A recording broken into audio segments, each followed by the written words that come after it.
प्यारा नाजरीन अस्सलाम वालेकुम। मुखातिब हूँ जावेद बिरोई। हमारा मकसद यूट्यूब चैनल के साथ आपकी खिदमत में हाजिर हूँ। आज हम बात करेंगे चीनी की कीमतों के बारे में। आज आपको मुकम्मल तफसील से बताऊंगा चीनी में तेज़ी और मंदी की वजह। वीडियो को शुरू करने से पहले मेरा आपसे गुजारिश है कि अगर आप हमारे चैनल पर नए हैं तो हमारा मकसद यूट्यूब चैनल को सब्सक्राइब करें और बेल आइकन को दबाएं ताकि आने वाले तमाम नए ज़रिए इजनास के वीडियोज़ आपको आसानी से मिल सकें। नाजरीन, सबसे पहले बात करेंगे चीनी की कीमतों के बारे में आपको बताऊंगा। नाजरीन, जबकि आज की जो चीनी की कीमतें हैं वो 13,000 से लेकर 13,500 रुपये तक मुख्तलिफ मिल्स के, शुगर मिल्स मार्केट के ये रेट हैं। 13,000 से लेकर 13,500 रुपये तक फी 100 किलोग्राम के ऊपर ये रेट हैं।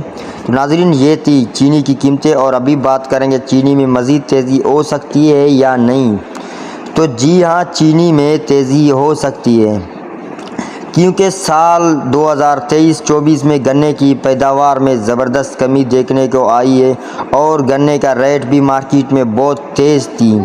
300 वाला गन्ना 500 रुपया फ़ी मन बिका। तो ज़ाहिरी सी बात है चीनी में मज़ीद तेज़ी बन सकती है। इस इत्यादी हुकूमत चल रही है तो पॉलिसियों में तब्दीली हो सकती है क्योंकि हर शहर का अपना रेट चल रहा है। तो ये थी आज की खबरें। मिलते हैं इंशाल्लाह नेक्स्ट वीडियो में। हमारा मकसद यूट्यूब चैनल के साथ जुड़े रहिए। अल्लाह हाफिज़।